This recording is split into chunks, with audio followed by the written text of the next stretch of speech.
ആകാശവാണി.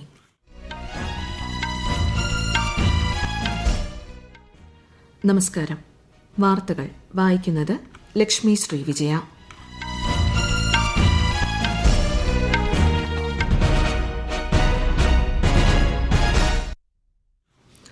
പ്രധാന വാർത്തകൾ. കർഷക സംഘടനകളുമായുള്ള അടുത്തഘട്ട ചർച്ചകൾ നാളെ നടക്കുമെന്ന് കേന്ദ്രമന്ത്രി അനുരാഗ് സിംഗ് ഠാക്കൂർ. മ്യൂണിക് സുരക്ഷാ സമ്മേളനത്തിൽ ഇന്ത്യയെ പ്രതിനിധീകരിച്ച് വിദേശകാര്യമന്ത്രി S Jaishankar, US, European union, UK പ്രതിനിധികളുമായി കേന്ദ്രമന്ത്രി കൂടിക്കാഴ്ച നടത്തി. കാലാവസ്ഥാ നിരീക്ഷണത്തിനുള്ള അത്യാധുനിക ഉപഗ്രഹം ഇൻസാറ്റ് 3DS വിക്ഷേപണം ഇന്ന് വൈകിട്ട് ശ്രീഹരിക്കോട്ടയിൽ.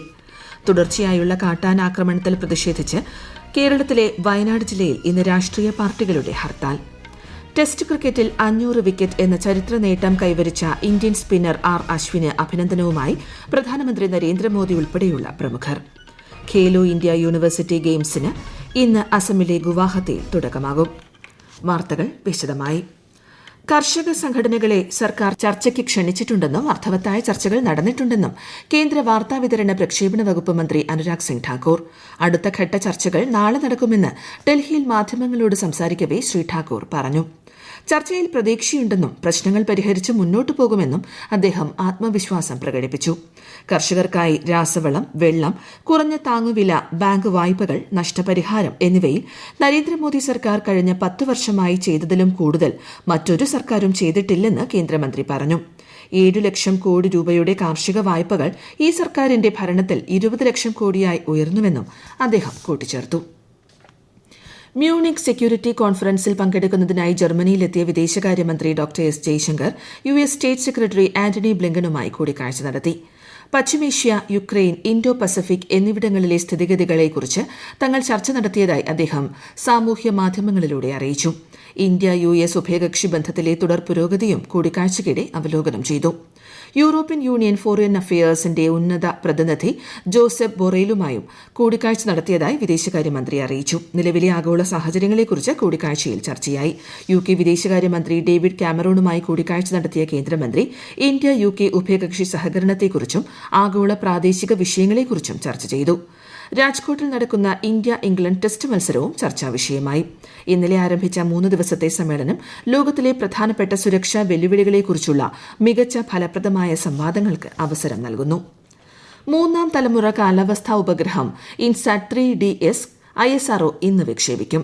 വൈകിട്ട് 5:35 ശ്രീഹരിക്കോട്ടയിലെ സതീഷ് ധവാൻ റോക്കറ്റ് നിലയത്തിൽ നിന്ന് GSLV F-14 റോക്കറ്റ് ഉപയോഗിച്ചാണ് വിക്ഷേപണം. വിശദാംശങ്ങളിലേക്ക്. GSLVയുടെ 16ാമത്തെ വിക്ഷേപണമാണിത്. 2274 കിലോഗ്രാമാണ് ഉപഗ്രഹത്തിന്റെ ഭാരം. മെച്ചപ്പെട്ട കാലാവസ്ഥാ നിരീക്ഷണങ്ങൾ, കാലാവസ്ഥാ പ്രവചനങ്ങൾ, ദുരന്ത മുന്നറിയിപ്പ് എന്നിവയ്ക്കായി കരയുടെയും സമുദ്രത്തിന്റെയും ഉപരിതല നിരീക്ഷണം എന്നിവയ്ക്കായി രൂപകൽപ്പന ചെയ്ത ഒരു പ്രത്യേക ദൌത്യമാണ് ഉപഗ്രഹം. ഇൻസാറ്റ് 3DS ഉപഗ്രഹം നിലവിൽ പ്രവർത്തിക്കുന്ന INSAT 3D, INSAT 3DR in orbit ഉപഗ്രഹങ്ങൾക്കൊപ്പം കാലാവസ്ഥാ സേവനങ്ങൾ വർദ്ധിപ്പിക്കും. ഭൌമശാസ്ത്ര മന്ത്രാലയത്തിന്റെ സഹകരണത്തോടെ നടത്തുന്ന വിക്ഷേപണം ഇന്ത്യയുടെ ബഹിരാകാശ ശേഷിയിലെ സുപ്രധാനമായ മുന്നേറ്റത്തെ പ്രതിനിധീകരിക്കുന്നതാണ്. ഇന്തോ പസഫിക് മേഖലയിലെ നിരന്തര കാലാവസ്ഥാ നിരീക്ഷണം അടക്കമുള്ള ലക്ഷ്യങ്ങൾ കൈവരിക്കാനുള്ള പുത്തൻ സാങ്കേതികതയാണ് ഇൻസാറ്റ് 3DS ലക്ഷ്യമിടുന്നത്. News desk, Akashvani. ലോക്സഭാ തെരഞ്ഞെടുപ്പിന് മുന്നോടിയായി ന്യൂഡൽഹിയിലെ ഭാരത് മണ്ഡപത്തിൽ BJP ദേശീയ സമ്മേളനം ഇന്നു മുതൽ നടക്കും.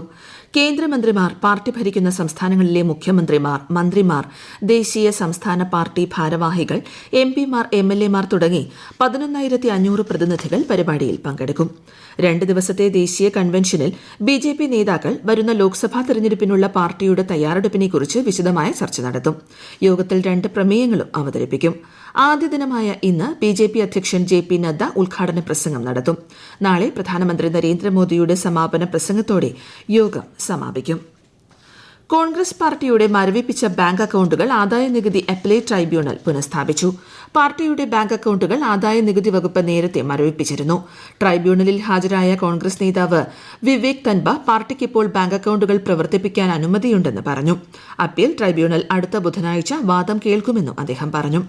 ലോക്സഭാ തെരഞ്ഞെടുപ്പിന് തൊട്ടു മുൻപ് NDA സർക്കാർ പാർട്ടിയുടെ അക്കൌണ്ടുകൾ മരവിപ്പിച്ചെന്ന് കോൺഗ്രസ് അധ്യക്ഷൻ മല്ലികാർജ്ജുൻ ഖാർഗെ നേരത്തെ സമൂഹ മാധ്യമക്കുറിപ്പിൽ ആരോപിച്ചിരുന്നു. ജനാധിപത്യത്തിനേറ്റ കനത്ത ആഘാതമെന്നാണ് അദ്ദേഹം ഇതിനെ വിശേഷിപ്പിച്ചത്.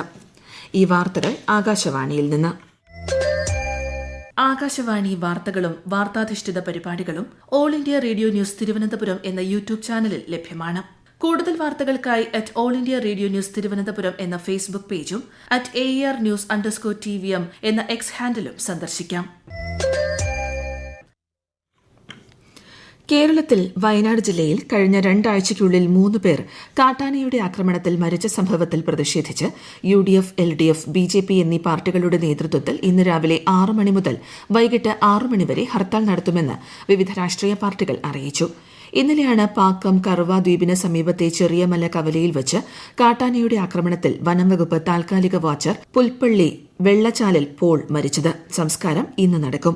കഴിഞ്ഞ ദിവസം പടമലയിൽ അജീഷിനെ കൊലപ്പെടുത്തിയ ബേലൂർ മഗ്നയ്ക്കായുള്ള തെരച്ചിൽ ഇന്നും തുടരും. Cochin university of science and ടെക്നോളജിയിൽ അമേരിക്കൻ കോർണർ സ്ഥാപിക്കാനായി ചെന്നൈ US കോൺസുലേറ്റ് ജനറലും ക്യുസാറ്റും ധാരണാപത്രം ഒപ്പുവച്ചു. ക്യുസാറ്റിൽ 18 അമേരിക്കൻ സർവകലാശാലകളെ പ്രതിനിധീകരിക്കുന്ന US എഡ്യൂക്കേഷൻ ട്രേഡ് സംഘത്തിന്റെ സന്ദർശനത്തോടനുബന്ധിച്ചാണ് ധാരണാപത്രം ഒപ്പുവച്ചത്. കേരളത്തിൽ ഉയർന്ന ചൂട് റിപ്പോർട്ട് ചെയ്യുന്ന സാഹചര്യത്തിൽ ജാഗ്രതാ മുന്നറിയിപ്പുമായി സംസ്ഥാന ദുരന്ത നിവാരണ അതോറിറ്റി. പകൽ 11 മണി മുതൽ വൈകുന്നേരം 3 മണി വരെ ശരീരത്തിൽ കൂടുതൽ സമയം സൂര്യപ്രകാശമേൽക്കുന്നത് ഒഴിവാക്കണമെന്നാണ് നിർദ്ദേശം. പരമാവധി ശുദ്ധജലം കുടിക്കാനും ജനങ്ങൾ ശ്രദ്ധിക്കണം. കണ്ണൂർ, കോട്ടയം, ആലപ്പുഴ, കോഴിക്കോട് ജില്ലകളിൽ ഇന്ന് താപനില ഉയരുമെന്ന് മുന്നറിയിപ്പുണ്ട്. കർഷകരുടെ പ്രതിഷേധത്തെ തുടർന്ന് 12ാം ക്ലാസ് ബോർഡ് പരീക്ഷകൾ മാറ്റിവെച്ചതായി സമൂഹമാധ്യമങ്ങളിൽ പ്രചരിക്കുന്ന വ്യാജ കത്ത് സംബന്ധിച്ച് CBSE ജനങ്ങൾക്ക് മുന്നറിയിപ്പ് നൽകി. കത്ത് വ്യാജവും തെറ്റിദ്ധരിപ്പിക്കുന്നതുമാണെന്ന് CBSE സമൂഹമാധ്യമക്കുറിപ്പിൽ പറഞ്ഞു. ഇത്തരമൊരു തീരുമാനം എടുത്തിട്ടില്ലെന്നും ബോർഡ് അറിയിച്ചു. ഇന്ത്യൻ പൌരന്മാരും വിദേശത്ത് സ്ഥിരതാമസമാക്കിയ ഇന്ത്യൻ പൌരന്മാരും തമ്മിലുള്ള വിവാഹം നിർബന്ധമായും ഇന്ത്യയിൽ രജിസ്റ്റർ ചെയ്യണമെന്ന് നിയമ കമ്മീഷന്റെ ശുപാർശ.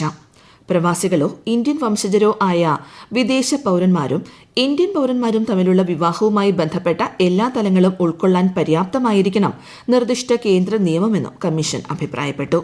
നിയമം വിദേശത്ത് സ്ഥിരതാമസമാക്കിയ ഇന്ത്യക്കാർക്ക് മാത്രമല്ല ഇന്ത്യയിലെ വിദേശ പൌരന്മാർ എന്ന നിർവചനത്തിൽ വരുന്ന വ്യക്തികൾക്കും ബാധകമാക്കണം. വിവാഹമോചനം, ജീവിത പങ്കാളിയുടെ സംരക്ഷണം, കുട്ടികളുടെ സംരക്ഷണം തുടങ്ങിയവ സംബന്ധിച്ച വ്യവസ്ഥകളും കേന്ദ്ര നിയമത്തിൽ ഉൾപ്പെടുത്തണമെന്നും ശുപാർശയിൽ പറയുന്നു. റഷ്യൻ പ്രതിപക്ഷ നേതാവും പ്രസിഡന്റ് വ്ളാഡിമിർ പുടിന്റെ നിരന്തര വിമർശകനുമായ അലക്സി നവൽനി ജയിലിൽ അന്തരിച്ചു. രാഷ്ട്രീയ പ്രേരിതമെന്ന് പരക്കെ കാണപ്പെട്ട ആരോപണങ്ങളിൽ 19 വർഷത്തെ ജയിൽ ശിക്ഷ അനുഭവിക്കുകയായിരുന്നു അദ്ദേഹം. ആർക്ടിക് പ്രിസൺ കോളനിയിലായിരുന്നു ജയിൽവാസം. നടക്കുമ്പോൾ പെട്ടെന്ന് ബോധരഹിതനായി വീഴുകയായിരുന്നുവെന്നും മെഡിക്കൽ സംഘമെത്തി അടിയന്തര വൈദ്യസഹായം നൽകിയെങ്കിലും ജീവൻ രക്ഷിക്കാനായില്ലെന്നുമാണ് ഔദ്യോഗിക വിശദീകരണം.